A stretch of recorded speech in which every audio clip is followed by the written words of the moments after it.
then, how is everyone? Good to see you all. How's everyone's day been? Nice to see some people in the comments already. Michael, how you doing, mate?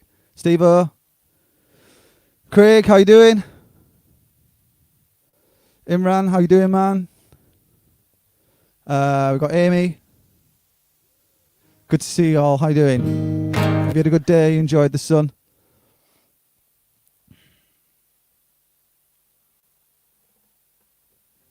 Welcome to my daily live stream. If you're new here, my name's Matt, and I run this studio. And obviously, we're on lockdown, so I just decided to start doing a daily live stream and introducing new guests every single night, and just bringing in people that I love to hear myself, and seeing if we can showcase and bring together everyone in this community kind of thing. So I'm really excited for this one tonight.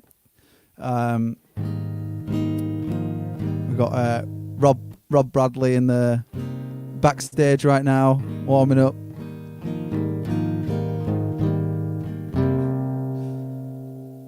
Ready for another great night of music. Thanks, man. Michael, you've been here every night, mate. I appreciate that.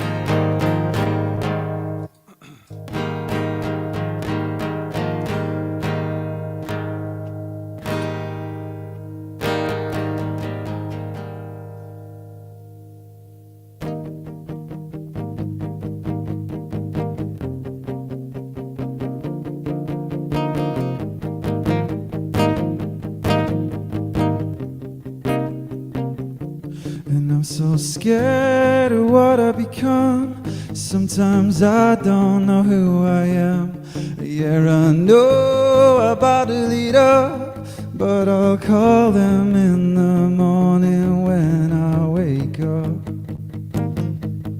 What's the rush?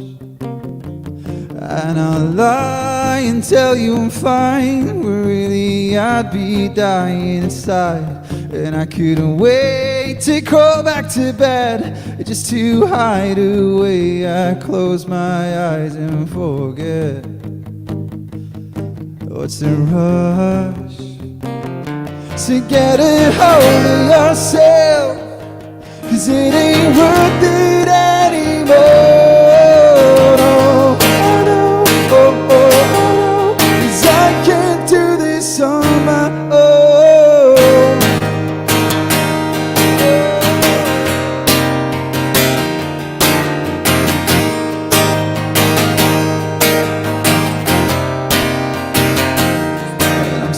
Tired of feeling this way, but I've only got myself to blame. I lie awake, it's all in my head. I could rest instead, my mind would race in circles. What's the rush? So get a hold of yourself, 'cause it ain't worth it anymore.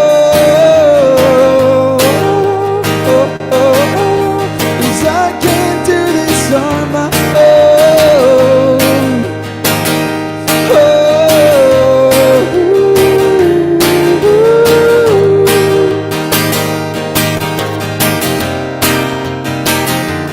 Get a hold of yourself, 'cause it ain't worth it anymore.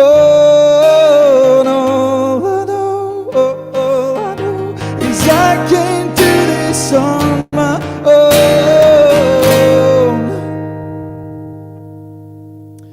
Thanks a lot, everyone. Cheers. Yes, Rob will be playing really soon. We're going to be bringing him on any minute now, I guess. That's me, Kay. I'm the support act, so I'm just here warming up. Yeah. How's everyone? There's a few more people in the group now, which is good. Jordan Underwood, how you doing, man? I saw your question on Instagram. I'll make sure I get that over to Rob.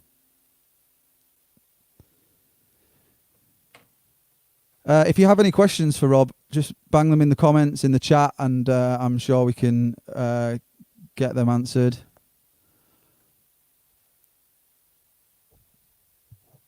thanks a lot, man. Cheers, I appreciate that. All right, I think I'm just going to jump right into it because I think I want to get as much out of Rob, and I want him to be able to play. This is his first live stream, so it's an absolute pleasure to be having him on tonight, and to be able to have such talent playing in my studio. And obviously for the first time, hopefully this will be first of many live streams that he'll be doing. So yeah, you excited for Rob? Casper's here, nice. What song are we on? Right, okay, let's do it. I'm going to bring you on. Are you ready, Rob? Yeah, he's ready. Let's go. Woo! Yeah. How you doing, man? You all right? All right, yeah, how are you? Yeah, I'm good, thank you. Thank you so much for doing this, man. I appreciate it. It's a pleasure. It's nice to have someone with their shit together. Forcing me into getting the live streams going, because you've got no man. Right now, have you? Is the levels okay? I think so. For me, make sure you get it in the comments. If you can't hear Rob enough, we can always turn him up. But for me personally, it's good. Cool. Right. So we'll just wait and see what people say, man. So how have you been in general? Like, obviously, with the lockdown and stuff, have you been keeping busy? Have you been writing? What are you doing to entertain yourself and keep yourself sane? Bits and bats of everything. Like, definitely some writing. Definitely a lot of Ozark. I've been meaning to watch that. Yeah, almost done all 3 seasons, which is like 30 hours of viewing. Wow. Yeah. So that's my big achievement. Loads of baths. I've got into baths, both literally and as a habit. Yeah, no, it's good, man. I mean, it's not good, is it? It's terrible, but it's kind of like some days are better than others, to be honest with you. Some days you're like, yeah, right, I'm going to use all this time, be productive. Then some days the gravity of the situation hits you and it's a bit too much to wade through.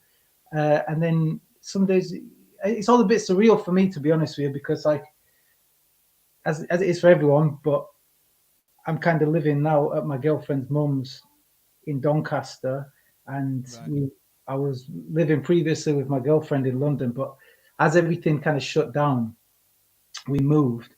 And the plan was to be here for like a week while we moved into another place, probably somewhere up north. And then the lockdown happened. Yeah. So the night we arrived here, the lockdown happened. So we got stuck my girlfriend's mum is being nice enough to let us stay. So that's all good. Yeah. I've managed to get some stuff set up. So I've been writing, and it's been nice to get tunes finished. I've had like the biggest pile of tunes that I've not got finished, and now I've got like a bit of time to knock them off, so that's good. So that's happening. Yeah. So any plans to release any of those, or are you going to wait, and are you going to sort of drip feed them out, and or have you thought about maybe self-releasing them even as a demo or something, or I don't know? I'm just going to put them out, man, like as I finish them, just one at a time. The last few years I've had like a drought of putting things out because I've been waiting for the perfect circumstances or thought that X, Y, and Z stars were going to align together, and it's a waste of time. I think I'm just going to get them all out. It don't exist, mate. It really don't. It doesn't, man. Unfortunately, I think that, like, as much as it's a bit of a lousy time right now, I think it's really quite inspiring to see how many people are starting to get their shit together, in the sense that they're like forced to try be creative and use the time wisely now. But obviously, other than the pandemic, not a right lot has massively changed in the sense of we've always had this technology to be able to put out as much material as we want and that kind of things. I just think I'm guilty of hoarding and waiting for this perfect moment that doesn't, like as we said, doesn't exist. That's the perfect word. It's hoarding as well, right? If it was anything, like music is not an actual thing, but if it was like cars, and like if every time I worked on a car, I kept it on my drive, you'd think I'd be like Stephen Avery or something. Yeah. just have all these cars out. You can tell you're watching a lot on Netflix, man. Oh yeah, it's all in.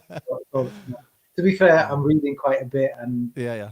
running and all kinds of stuff. Just trying to keep the wolf from the door, isn't it? It's a weird time, man. It's weird for everyone. So, but yeah, I'm trying to get down to as much as I can, and but what you say about the technology is so interesting because we really should. We've got no excuse to not take advantage of it, and I've sometimes got this mentality because I know that it's there. I don't do anything with it, so which is a bit foolish as well. But yeah, I mean, there's nothing like a kind of global pandemic to bring home what's important. Why like it had to, like I was asking myself like why has it had to get so bad for myself to realize that everything's at my fingertips sort of thing. But it's ridiculous. It is what it is. I know it is what it is. I know that sounds like it's the Irishman. It is what it is. Yeah.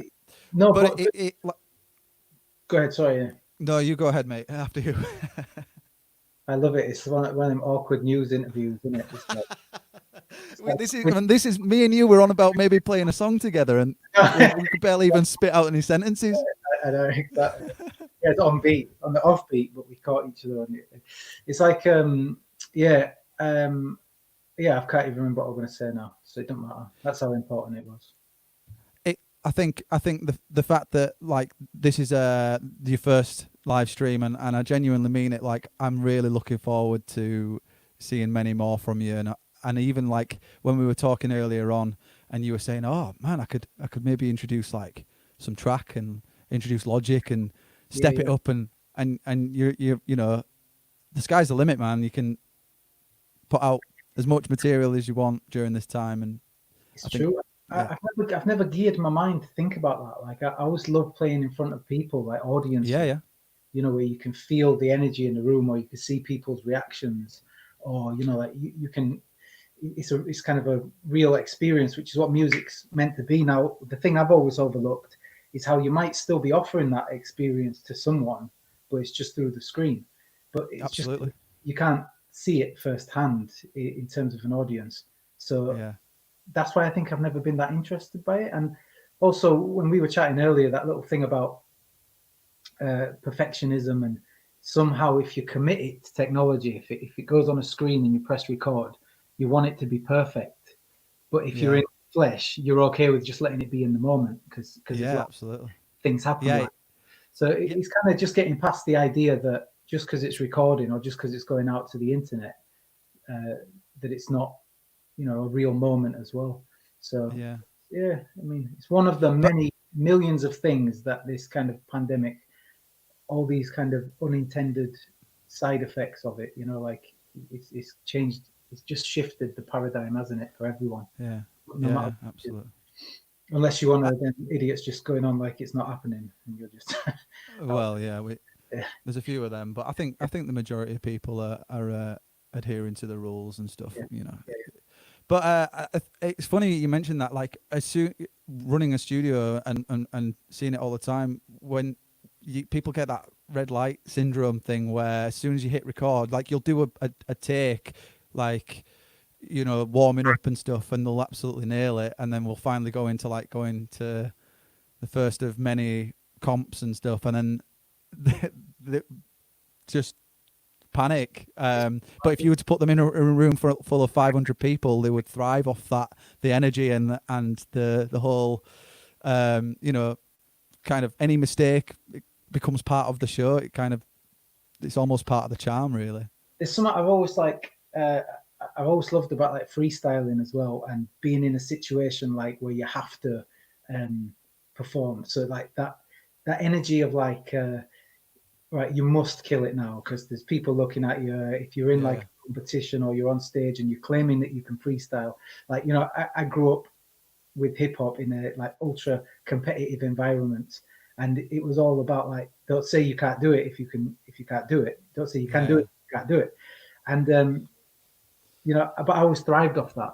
And I think there's something about knowing that you can have a second take as well that kind of it removes that. So you kind of got this sense of security. And sometimes You just need to do it and let it go. Music's just to be done and let go. I mean, I'm not even sure it's meant to be perfected. There's just kind of that latent OCD which sits in your head that just comes alive in the studio or anywhere that's kind of clinical. But then when you go live, it's like it's all about getting it out and letting it happen. And I'm saying all that like an expert, but I still come up against that, and it's probably still one of the reasons that I've not done as much live stuff or just done as much internet stuff, because you know, I've still got that perfectionism stuck in my head. But no, I totally agree. I think I'm very honestly, like when you say it, I'm just imagining how much we're alike. It's really strange just putting out material and stuff, and even now I might say, it's the perfect moment never exists, but you know, I'm still waiting for it sometimes. It's like, you know it up here, but you haven't quite. It's not quite like you're not quite living by it yet. Do you know what I mean? It's deep.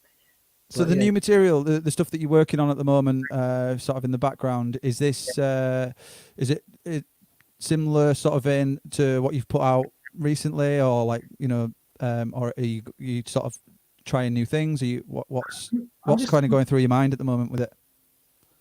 Over the last like 10 plus years, I've had a more like soul hip hop sound. I've worked in a live band. I've done acoustic things. There's like the consistency with me has been everything that I'm saying, like the message, the songwriting. That's all been consistent. Some of the stylistic stuff I've played around with. At this point, I'm just kind of embracing it all and bringing it in together. So there's moments where it's like, you know, it might be acoustic, it might be a track that's just piano. Other times where it's more hip hop sound, and then other bits where there's more live elements. And again, getting to the point where I could just discard genre and just be like, you know what, it just is what it is. Just do what feels good. Come out like me, you know what I mean? I love folk music, indie music, hip hop. You know, like one of my favorite artists of all time is like someone like Billy Joel, who's like as big a name as you can get, but just had proper songwriting sensibilities. And for me, you know, it's just kind of bringing all that together. So in answer to your question, it's a bit of everything. I'm going to do one of the tunes tonight, and nice. Yeah, it's just kind of a bit of everything. So I'm going to put the first tune up tomorrow, actually. Great. So, yeah. I think if you're ready, shall we jump into the first song? Segue, wasn't it? Perfect segue. It's almost like we rehearsed that. You made it sound like we did rehearse it, and we actually haven't rehearsed any of it. I know it's going incredibly well. I know, touch wood so far. But yeah, it's going good, man. So yeah, if you've got any questions in the comments, please get them in. I can see the chat and there's people chiming in, so please get the questions in, and we'll get chiming. Chiming in. Right, I'll hand you over, mate. Cool. This tune's called Room with a View.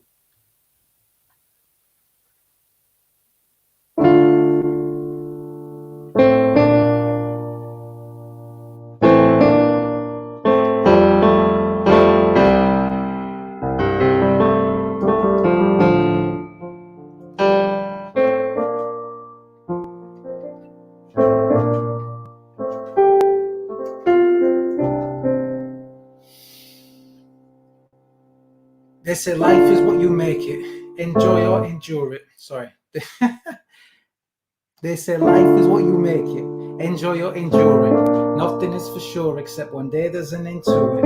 No one's getting out of life alive. Today 200,000 leave, 350,000 arrive. And as sure as you and I were arrivals once, we've all got return tickets and our time will come. But I only say that to say this. Enjoy or endure it. Cause life is what you make it. An old friend told me the day he became rich was the day he learned to live on the basics. He told me for my happiness is sacred, thinking that I have to change what's already sacred. He asked me how strong my fear was, and if I was broke, would that break it? See, there's no mirror on your wage slip, so how much you earn and how much you're worth's not the same shit. So I dedicated this to them souls who may have the least, but learn to make the most. And if you never play by their rules. How could you lose? They locked you down, but you turned a jail cell into a room with a view. All we can do is do our best, I guess. Every one of us climbing our own Everest. Some of us have made light work at the precipice. Others wait for a reply to their SOS. Our beautiful world is operated by ugly souls with empty hearts and crazy minds. They define success by using numbers. They don't understand that money isn't true abundance in their tall glass towers, working out ways to get all this hours. They call that power, we call them cowards. They think that they're wise, but I found wisdom in the innocence of childhood. I asked my niece what she wants to be when she grows up, cause she doesn't worry about finances. She said, I just want to be happy and free. I held her and I told her, my darling, that's a fine answer. So I dedicate this to them souls who may have the least, but learn to make the most. And if you never play by their rules, how can you lose? They locked you down, but you turned a jail cell into a room with a view. And I'm learning from you in your room with a view. In your room with a view. And so I dedicate this to them souls who may have the least, but learn to make the most. And if you never play by their rules, how could you lose? When they locked you down, you turned a jail cell into a room with a view.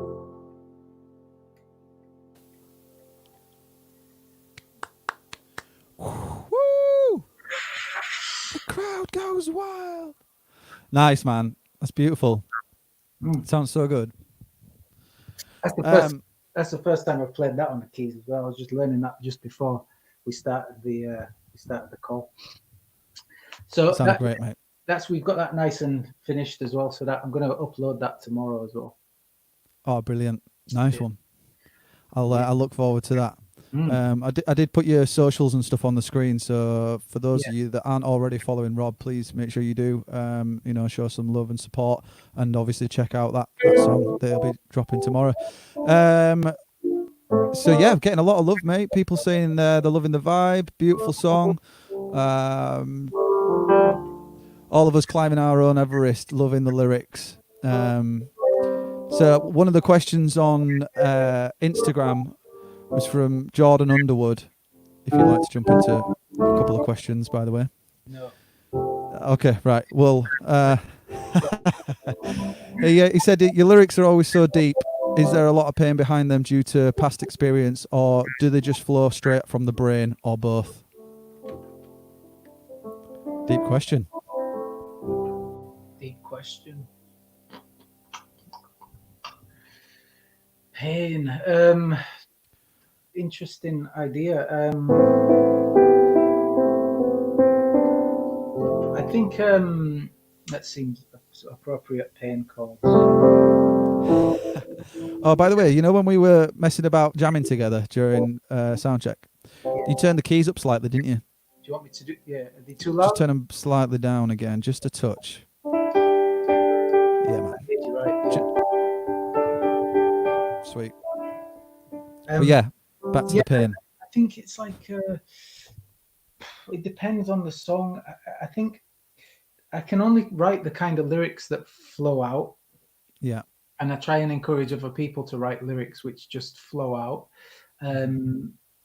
because that normally means they've come from some sincere place, something that you might be, even if not consciously, dealing with subconsciously. And I guess maybe the brain's a weird thing. as much as I analyze myself, I've not really analyzed why the lyrics that I've written are out there. Yeah. It's more interesting for me once the lyrics are done, how people interpret them and Yeah, what I they love make that of too. them themselves. So if Jordan feels like there's pain in there, then maybe he's right, because Yeah. that's His interpretation of your music is is what he's maybe feeling, or like, exactly it. And yeah. this is an interesting thought, because I don't think you can get an interpretation wrong, even if you even if it didn't like match the author's intention. I don't think interpretations are wrong. I feel like the word interpretation itself Yeah. um, sort of implies that it's not about getting it right or wrong. It's about, well, if that's what you feel it is, then that's what you feel it is. That, Absolutely. Yeah. I that's don't what think lyrics music aren't there to catch you out, are they? It's not. no, yeah, They're exactly. there to for you to either relate to or not to relate to. Sometimes you can just relate to a song, you can just enjoy a song for it. But I just thought it was a good question, based on people saying that they enjoyed the lyrical content and that kind of thing. Yeah, So I guess so. Some people say that what I write is deep, and I get what they mean in the way that it's not like a party song, but it's not like that. I guess it's more thought provoking, if anything. yeah. But I don't know. I don't know. I don't want to risk coming off as a David Brent kind of. No, you do. That was a good answer, man. I like that. I think it's open to interpretation, and it is basically what you're getting at, which is Yeah, which is good. yeah. So there was another question. Where is it? It was. Please, can you ask Rob how you initially got into music in the first place? Yeah. So I guess, yeah, is So it?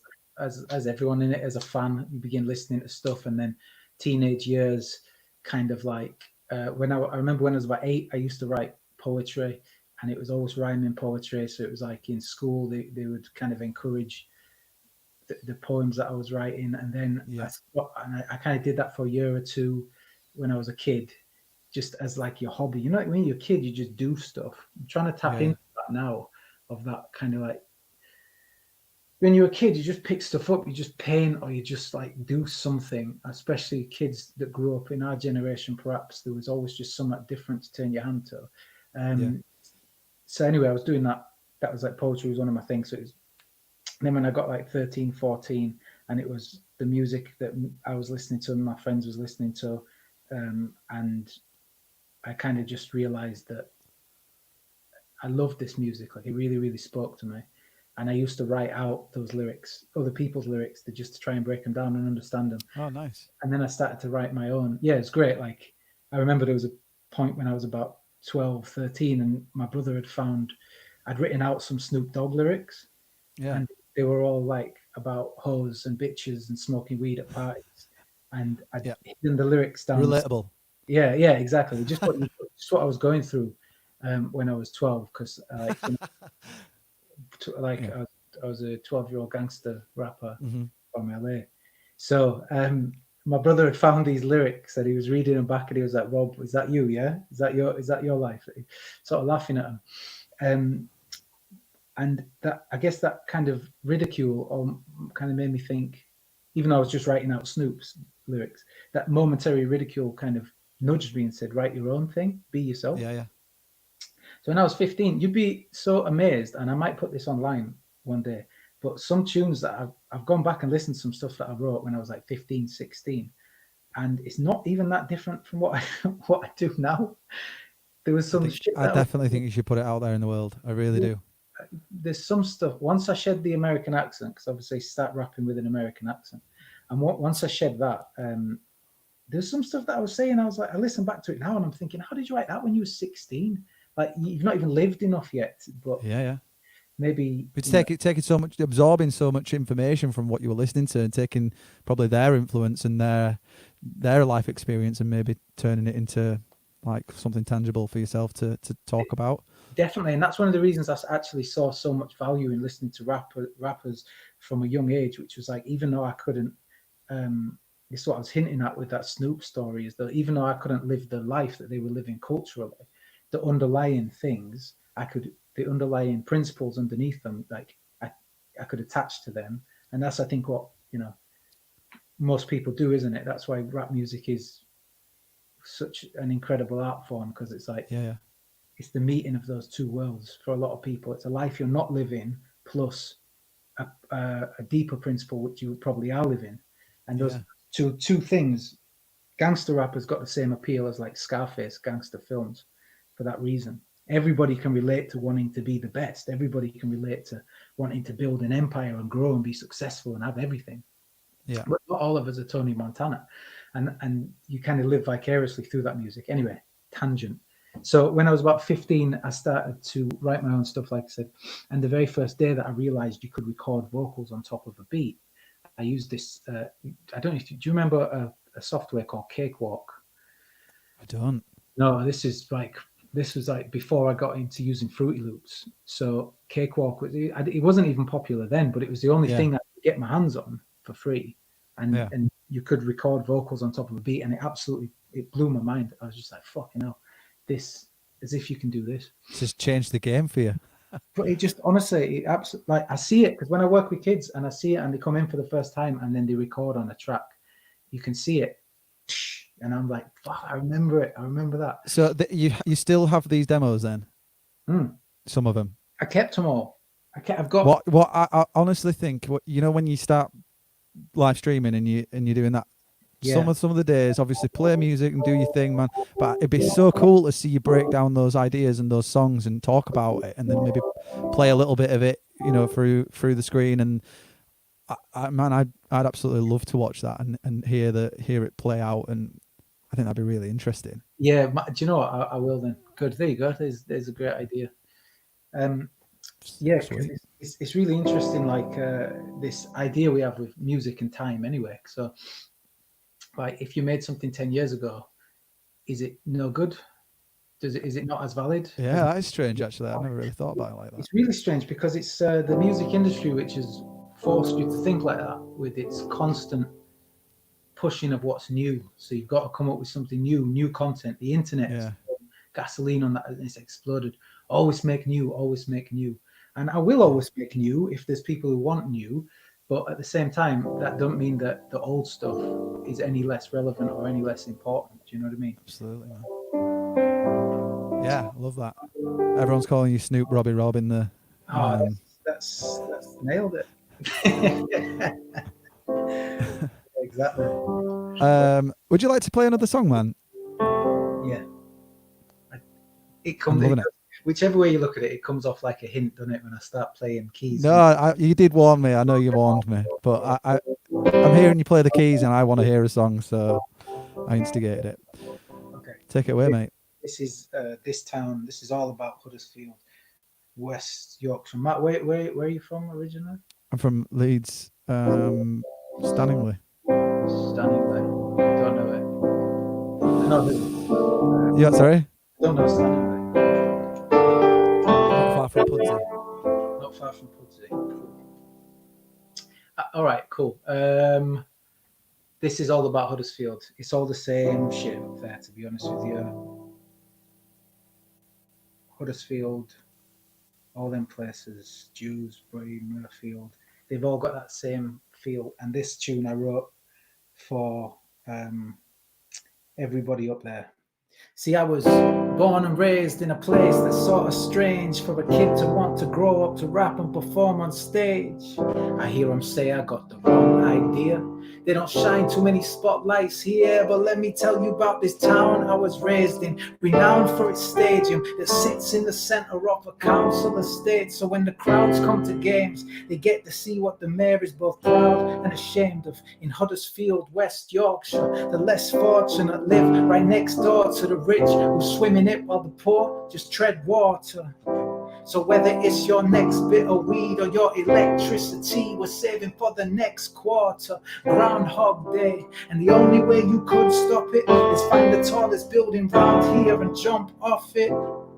Except you probably survive. It's not quite Vegas, the skyscrapers 2 stories high in this town, where you can love it and hate it. You can replace it. This ain't a place that you go, it's a place that you end up. And I'll guarantee you fuck somebody that your friends fuck. It's all love, or at least it's trying to be. In the HUBBRSFIELD. See, our parents worked in the mills, we're cut from a different cloth. So I put my town on this map for every time they missed us off. Now the nightlife got like 6 bars and a club, and each one's just a mini market for drugs. All you need is a shit car and a sub, and you too could act like a big star in the hood. Now if you said the high street was dead, I would agree. Empty Greg's bags blow through the streets like tumbleweeds in the wild West Yorkshire. They say we're country bumpkins and claim that we're dumb because of the dialect that we talk with. Now then, lad, binge drinking's the culture, and that becomes our initiation into adulthood. Then that becomes a cycle we're stuck in until retirement, escaping from the pain of knowing how Monday to Friday is spent. We get 3 days of summer, a best is 4, and any more than 10 degrees I'm out investing shorts, but I'm proud to call it home. Even with all of its flaws, I take the piss, but if someone else disses it, I go to war for this town, where you can love it and hate it. You could destroy and rebuild it, but you couldn't replace it. This ain't a place that you go, it's a place you end up. And I'll guarantee you fuck somebody that your friends fucked. It's all love, or at least it's trying to be. In the HUBBRSFIELD. See, our parents worked in the mills, we're cut from a different cloth. So I put my town on this map for every time they missed us off. Now this is for anyone in a small town that always get forgot about and never called out. Go to London and they're thinking that you're foreign. Your football team are playing in the conference, but I still got love for anyone that's in a small town that always get forgot about and never called out. Yeah, you probably know how living in a bubble feels. Well, me too, but I'm just glad that bubble's Huddersfield. Now they say you become a product of your own environment. So then, are our ambitions dictated by the size of it? See, in our small town, we are guilty of small-mindedness. We fall into a rut and live and die in it. I try broaden horizons with my music. I hope I help them with this, cause I know there's some young kid there who's struggling to think big. But if I can open a door, I might show them there's more. So wherever I'm going, I go there as a spokesman for this town, where you can love it and hate it. You can destroy and rebuild it, but you couldn't replace it. This ain't a place that you go, it's a place you end up. And I'll guarantee you fuck somebody that your friends fucked. It's all love, or at least it's trying to be. In the HUBBRSFIELD. See, our parents worked in the mills, we're cut from a different cloth. So I put my town on this map for every time they missed us off. See, our parents worked in the mills, we're cut from a different cloth. So I put my town on this map for every time that they missed us off.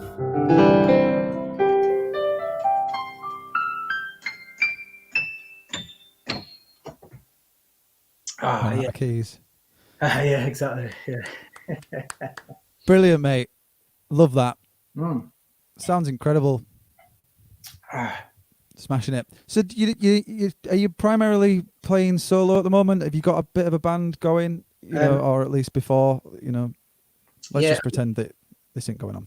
Yeah, a lot of the time I do some shows like this with just me and kind of that's it, just the piano show. And then I do some shows with a pianist as well, a guy called Karim Kamar, who's in London. And sometimes other musicians or vocalists jump in, depends what we got. Yeah. But you can do a lot, man. He's an incredible pianist, and you can do a lot with just those two things, man. Like the lyrics and the piano, the performance, and then that's it. A lot of the time, that's all you need. It works really well, yeah.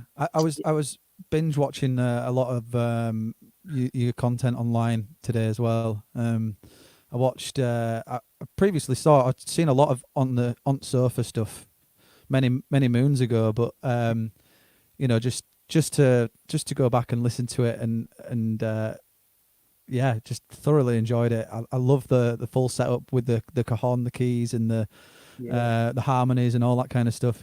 It sounds brilliant like that as well. But I also love it like this. It's amazing to do that when there's a video to film or something or a bigger show. Then do that, pull musicians in and make a bit more of a spectacle out of it. I really like some of those sessions that we did on Sofa as well. It's like, and it's mad what you say, because it is a few moons ago now, many moons ago, and time has definitely gone quick, because it seems just like yesterday. But yeah, man, it's really, as time does go, it's really nice to have like a really nice recording or really nice video of some of those tracks, you know what I mean? And some of them only exist in that video because I never did a recording of them. You know, I never did do like a studio version, partially to do with that perfectionist fallacy, let's call it. I think if you've captured something so special, you never quite get it the same. You know, when you start close miking everything and start doing everything individually and stuff. You know, sometimes that spill and that bleed from the live room can add a type of atmosphere and a type of feel to the song that you can't really recreate. So I know, and I definitely, you're right, man. I think, I wonder also how much it even matters nowadays. Do you know what I mean? That you have a studio version of the song. Like, people grow really attached to, if there's a particular video, people will have that, save it, rewatch that video. Yeah. Do you need?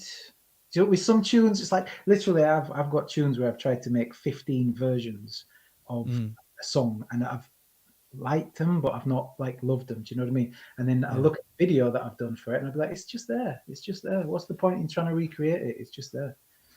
Yeah.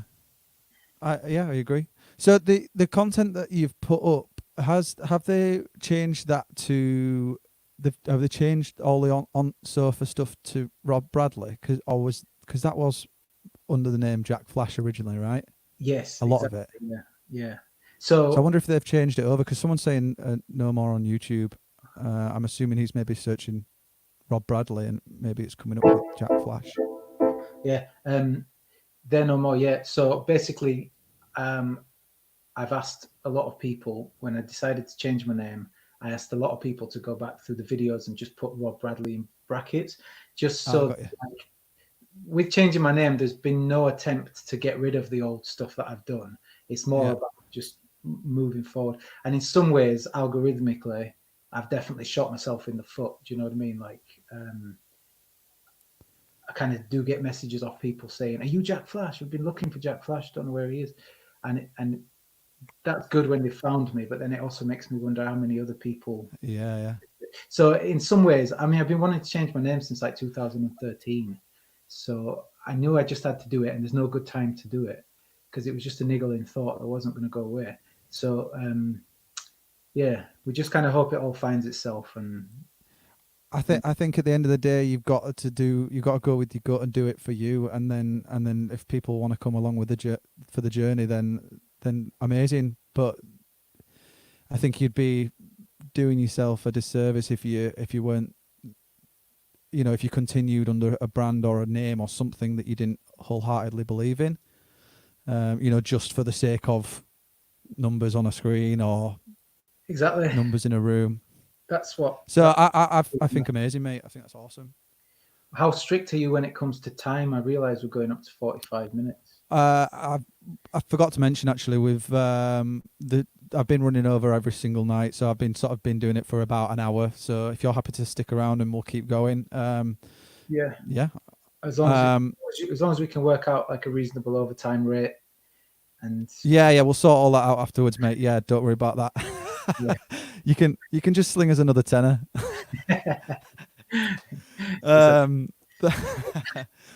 And I realised, sorry about that. I read that comment. I think he's corrected me. He meant the song. They're no more. Apologies. I was saying they're no. Yeah, sorry about that. I'd play it now, but I don't know it.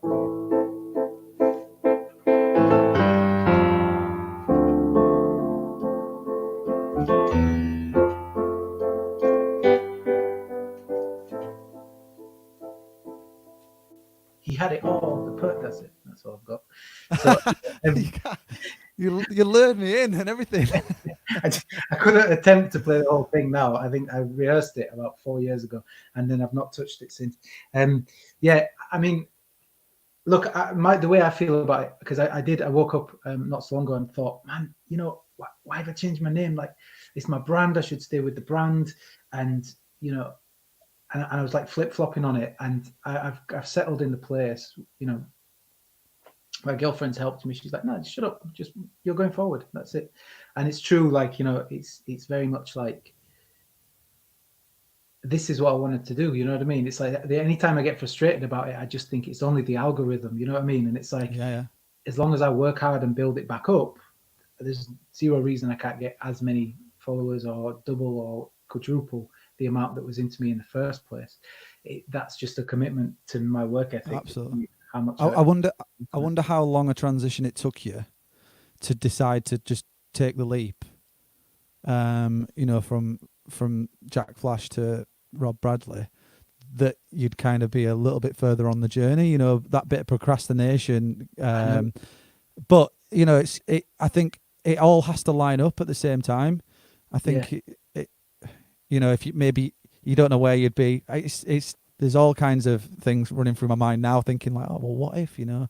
But at the same time, like I just absolutely praise you for pursuing something that, you know, that's for you.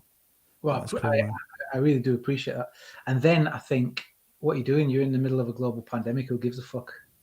Do you know what I mean? So it's like every time I get looped into one of me little, you know, introverted analysis sessions, like you just get some perspective, and don't you? And just go, you know what?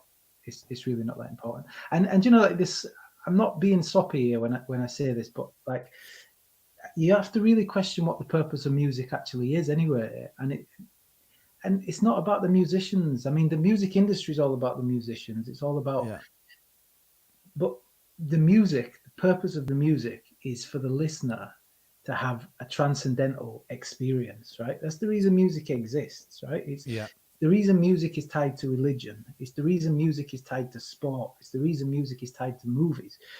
It's all to do with the person who's witnessing it stepping out of themselves and feeling something bigger than themselves. As musicians, our job is to just give people those things. It's not really about any of us becoming stars. Of course, what happens if you commodify music, if you create a business out of music, is somebody creates a brand, and then their brand grows, and then they've got more of the market to get their music to. So you can completely understand why and how it happens. But the real purpose of music is for people to have that experience. Like, Matt, I would put money on it. I don't know your life story from Adam, but I'd put money on what got you into music was a love for music in the first place. Absolutely, Sitting there with headphones on or whatever it was, feeling something way bigger than yourself. I remember at 12, 13, listening to Tupac, Dear Mama, with my headphones on, sat in my bed, and just being my mum wasn't on crack. That's what Tupac's lyrics were about. I can just picture someone now actually editing this down. You know, like when they edit highlights, and there's just my mum wasn't on crack. That'd be. I'll be sure to get that over to you tomorrow. Look at this lunatic. What was he on about? My mum wasn't on crack. Like, but you again, like I said before, that underlying story and underlying pain that Jordan's identified as well. You know what I mean? It's like universal that you can relate to, and that's the purpose of music. So any time that I get caught up on little like, oh, are we going? Is my career going here, or should I have changed my name? Should I have done whatever? I just return to the idea. It doesn't matter, man. It properly doesn't matter. If I make a tune tomorrow and it serves someone's, you know, it enhances someone's experience of being alive, then as far as I'm concerned, job done, isn't it? It's like, that's how it goes. I'm not just saying that either. Like, I genuinely believe it. Of course, I wish music would bring us all of us who work towards it. I wish it'll reward us all with good livelihoods, of course. But at the same time, you just have to remember what this shit is even about. I think because I think success and money and all the things that glamorize music kind of distort the whole the purpose of music, really. Like you're saying, if you were faceless and you still put your music out, you know, it would still say the same message, whether it's your brand, Rob Bradley or Jack Flash, or doesn't matter. You know, the song itself will carry and do what it was going to do, regardless, sort of thing. So, a rose by any other name would be as sweet. I've drunk half a beer, so I'm quoting Shakespeare. I think someone was asking what you're drinking, actually. Yeah, this is called One Trick Pony. This is called Roosters Brewing Company Rose Lemonade Sour. There you go. There you go. It's quite nice. It's all right. It's quite good. gassy, which is not good when you're performing. I did this gig in London a few months ago, and it was only a little gig. I can't say that my heart was in the gig that much, but before I went on stage, I drank a beer, and I just had a bottle of Coke on the way up, and I had to keep stopping the songs because I was burping. Burp solo. It was proper like that. It was like halfway through the verse, yeah. Sweet. Well, we've all been there. Yeah, no. That's why I had to stop drinking when I was gigging. I made a decision to just not have any alcohol before I play live. Yeah, same. Apart from tonight, but I don't feel. Yeah, but it's different. Live streaming don't count. Well, it obviously does, but do you know what I mean? No, I don't drink before. It's funny, like when I was like 18, 19, and I first started to do shows, there was one I can remember in particular, because being the kid from the small town in Huddersfield, we did a show in London, and I was headlining this show. It was about 1920 or something, and I got absolutely steaming before it.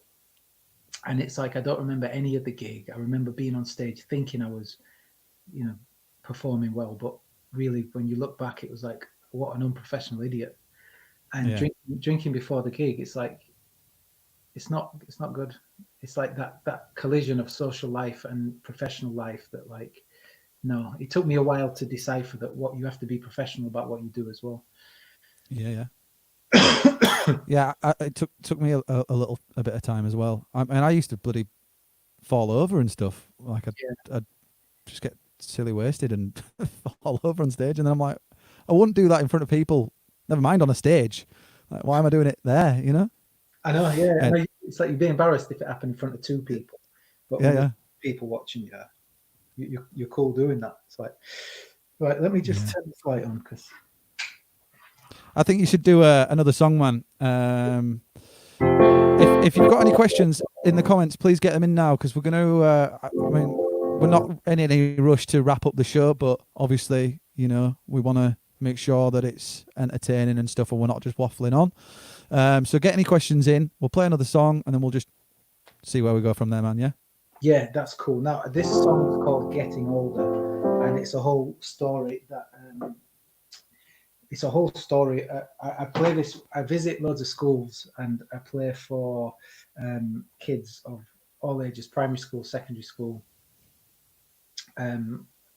PRUs, where kids have been kicked out of school, all kinds of stuff. And I play this song a lot to them, and it's called "Getting Older," and it's all about a mother and a son. So it's got two characters, and it's all a whole story. So here is "Getting Older."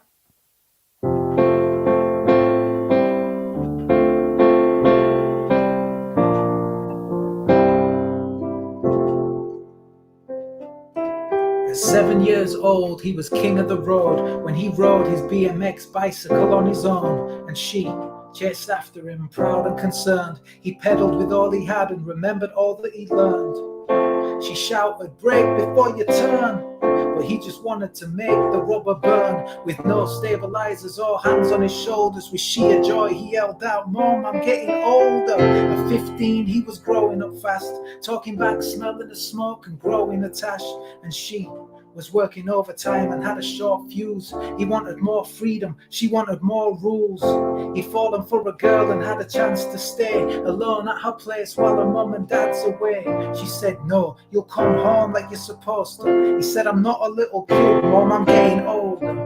And our lives become shaped as silently as clouds in the breeze. And time slips away. Guess them hours were not ours to keep. And oh, your face reminds me.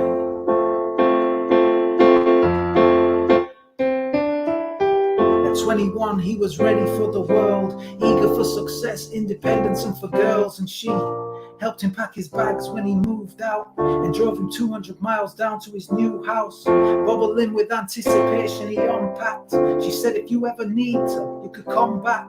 He said, I appreciate that, but them days are over.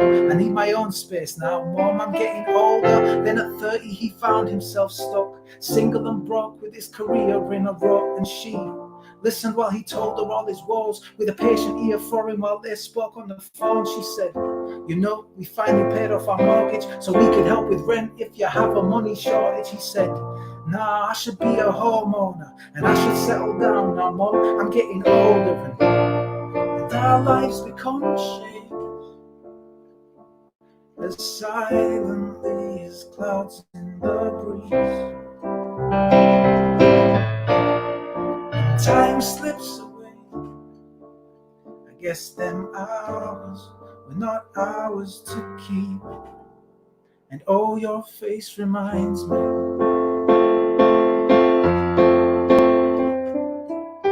By 35, he had figured it out, found himself with a wife, a couple kids and a house, and she would babysit the children every Sunday night so he could have some alone time with just his wife. He'd come back and tell her all about raising kids, how he loved it, but how the pressure was changing him, how his hair's getting grey and thin. When he showed her, we both laughed when he said, Mom, I'm getting older. Then at 46, he was always working, rarely with his family, so he saw it as a burden. And she told him, take the pressure off yourself. He said, it's not as simple as that. See, I'm compelled because the kids have gotten bigger, and I paid for an extension, and I booked a holiday, and there's the mortgage and the pension, and I'm not getting no younger, retirement's getting closer, and I can't afford to risk it. I mean, Mom, I'm getting older. And well, she just listened.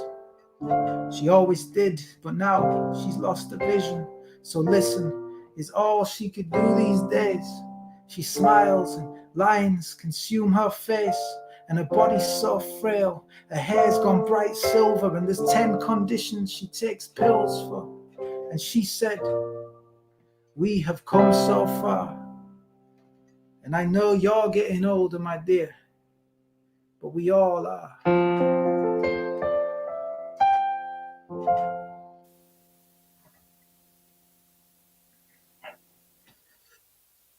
Wow. Amazing, mate. You're proper messing with everyone's emotions, man. So great. I do that a lot in schools. Are you wanting to wrap up? Because I can wrap up. No, mate. If you're happy to keep going, I am. I mean, I can go all night. I'm thoroughly enjoying this. So as long as you're having fun and the people in the comments are, we can go for a little longer. Cool. I'll just talk a little bit of shit then, and then we'll. Please do. All right. Wrap it up. That one I do when I go to like I say in schools. I play that, and it's a sometimes it could be a bit of a dangerous ground to do it, because you know, depending on the age, the emotional state of the students, depending on what individuals have just gone through, everyone's got a different relationship with their mum, so I know that it can, like, you know, trigger some emotions in some people. But that I've begun to get this reputation of going into schools and making kids cry, which is like it's kind of mad. So just the last workshop that I did, it was in this school in London, and it was year 9 girls, so it's an all girls school, and I had 3 groups of year 9 girls throughout the day, and I played this, and the things they wrote afterwards was just like mind blowing. Like, I didn't tell them that they had to write a certain thing. I just gave them the prompts. The only thing I told them was, write your own story. Like, whatever that means to you, I want you to try and write that. And some of the things they were writing about was incredible. And man, there was just so many people. Like, I know it's year 9 girls, so it's like high emotions and everything, but there were so many tears throughout that session. It was absolutely just mad. So that song is I found that really effective to do in schools, and I started to do it with younger kids as well, like year 5s and 6s, 9, 10, 11-year-olds, thinking, I didn't write that. I didn't write that for that age. I thought to myself, I wrote that tune because I kind of had the idea to write the tune, but I thought I'm just going to experiment and see if the younger kids get it, because what does a 9-year-old know about paying the mortgage, or like what does a 10-year-old know about going grey? And then the answer to that was quite a lot. They absolutely shocked me. It was like I talked to them afterwards about it. What do you think of the track? Was it a sad song? Was it a happy song? Can we say some of the things that were going on? Why was it happy? Why was it sad? And some of the responses I get kind of blew my mind. You know what I mean? It's like they'd say, well, he has a good relationship with his mum all the way through. So even though some sad things are happening, some happy things are happening. And then again, it goes back to that kind of what's the underlying sentiment of the song. Do you know what I mean? And even if you can't relate to the specifics, it's like that connection of the underlying thing. It works for age as well. So I wrote this book, which is Reasons to Write Rhymes. So this is like first attempt to put some raps and poems together. And it really works when you're working with school kids, because it's something to go in and actually talk about, and maybe you can dissect some of the work in here and stuff. So this is kind of like a big part of my going into school work at the minute. And then but the getting older songs in here as well. So it's like all the lyrics are in here, and someone's like Joseph Witchall was the guy who illustrated this, and he's like illustrated every stage of this guy's life, which is kind of nice. So you got like the kid, and then 15-year-old, and then like the 21-year-old moving out and stuff, and then the broke 30-year-old family man. That's amazing. Overworked, and then this is a really nice illustration. His comment. It's like the embrace with the mother at the end. Yeah. So it's like it's a really. Can people get hold of that? Is that just primarily for the schools, or is that is that open to the public? Yeah, you can buy it. You can buy it on things like Amazon and everything. But I'd say can I give you a link? Can you put a link with this video?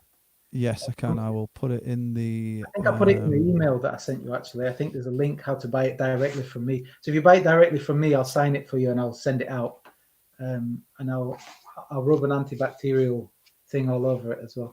So I've just put that in the comments, the link in the comments. Cool. And I will also pop it on screen, but obviously you can't click the screen. But yeah. So it should be a Bandcamp link. There should be a link to my merchandise on Bandcamp. So you can, if you want to you can order the books. They're £6 or whatever it is. And yeah, there you go. And then I'll ship them out direct if anyone wants one. That's amazing. Yeah. I'd love to get my hands on one of them. So is it the poetry of that song, or is there other stuff in there as well? Or yeah, there's lots of stuff. There's like, I wanted to write something like the majority of it you can rap. Like I wrote it to the rhythm. So like when I go into schools, a lot of the time I'll do rap workshops. So I'll teach them how to go on the rhythm, how to make rhymes, how to go looking for rhymes, all that kind of thing. And I thought if I write this book and kind of set every piece out to the same rhythm that you use when you're rapping, then you can go home and you can try and rap one of these verses. Do you know what I mean? And it's kind of book that it's like, I wanted to hit that like Pixar place, that the Pixar go for like, is for kids, but it's for adults as well. Like, you know what I mean? Yeah. That's the kind of space that I'm trying to hit with that. And how did you get into that then? Like what made this when you initially started writing poetry and then and pursuing music, did you imagine that you'd be encouraging a younger audience to find a path for themselves into writing, whether it be poetry or music or that kind of thing? Did you see that happening? Or no, I started to do workshops when I was about 23, 24, and I got an opportunity to do it. It's really good. These guys were kind of already doing it in Bradford.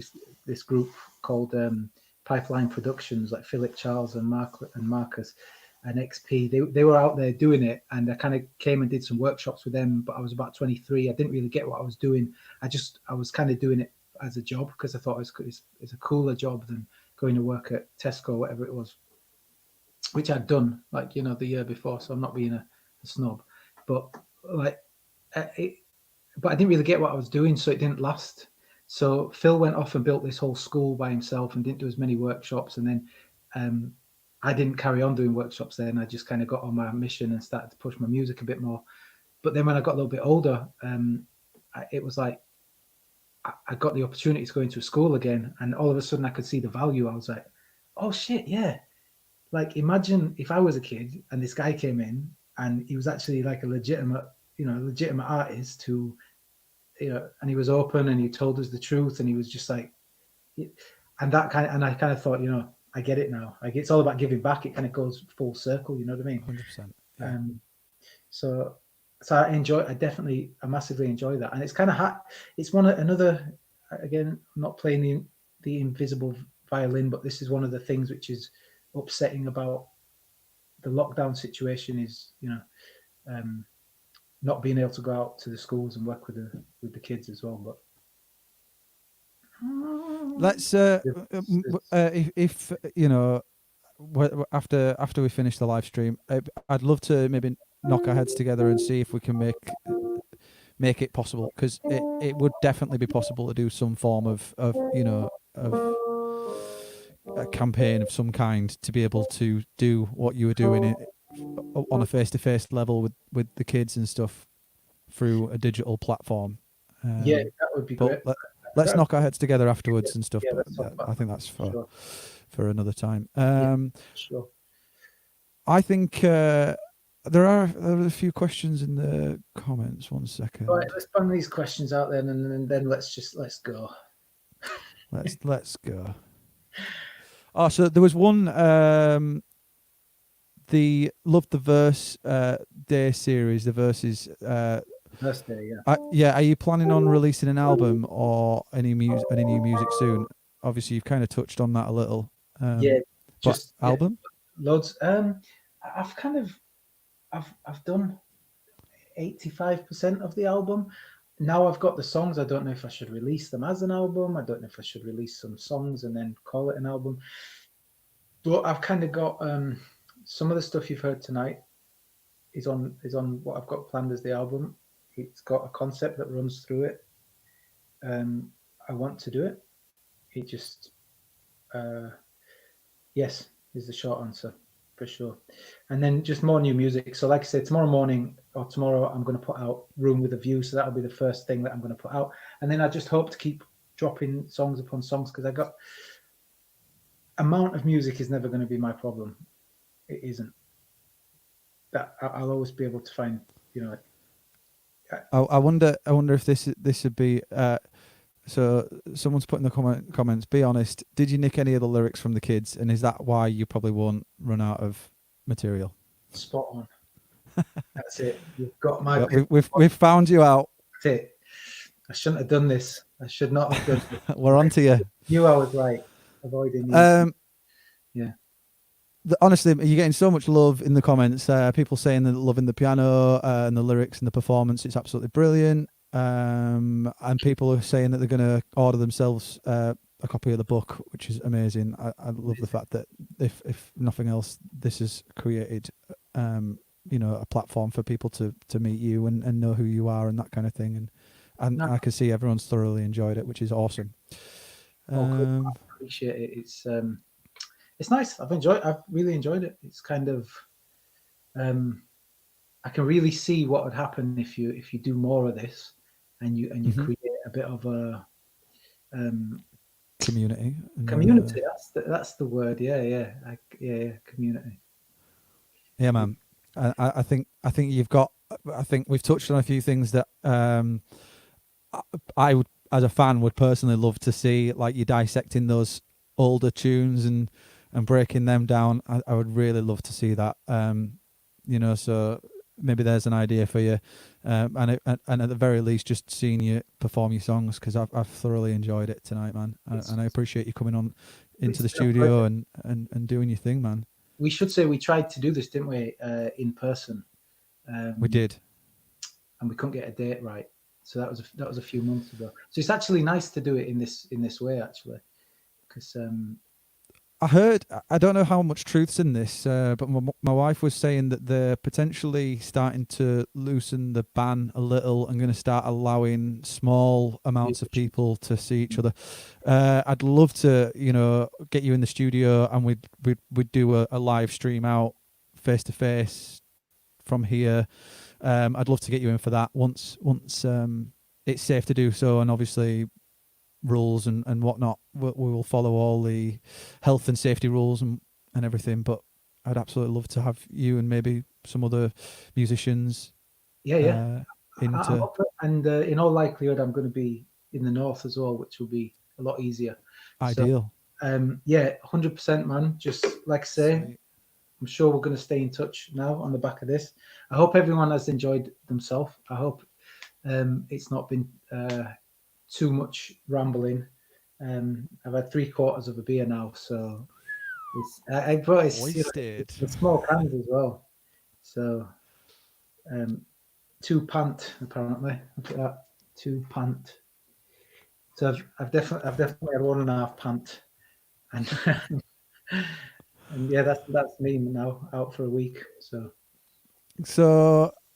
I think that was a good sign off. Is there anything else you just want to sort of say before, or are you good? Are you happy with everything we've touched on and talked about? Yeah, just I hope everyone's staying safe, man, and it's mad times, isn't it? It's like every time I get lost in something, I snap back out of it and think it's kind of mad. So I just hope everybody's keeping their head above water, and I guess this is a call to action for us as musicians now, to kind of put more stuff out, to make people, to give distractions and give moments of reflection. So if ever we had a job, I think it's probably now. So man, I hope everybody stays safe, and that's it. That's me. Thank you for having me, Matt. It's been a really nice evening. Thanks a lot, man. Thank you very much. Stick around for 2 more minutes. I'm just gonna sign off, and I'll see you in a second. All right, man. All right. Thanks again for doing this, man. You've smashed it tonight. Yeah, good stuff, man. Cheers, dude. Thank you so much, guys, for tuning in. Sorry the show ran over, but I think it was well worth the extra time, the overtime. Rob is absolutely incredibly talented, and I don't think I could have put it any better. The call to action of musicians and entertainers alike. I think it's our time now to make sure we're doing our part. Thank you so much. If you're new here and you haven't yet subscribed, please consider subscribing to the channel. If you have subscribed, thank you so much. Make sure you check out Rob's book, and I'll see you all tomorrow. Thank you very much. Cheers, guys.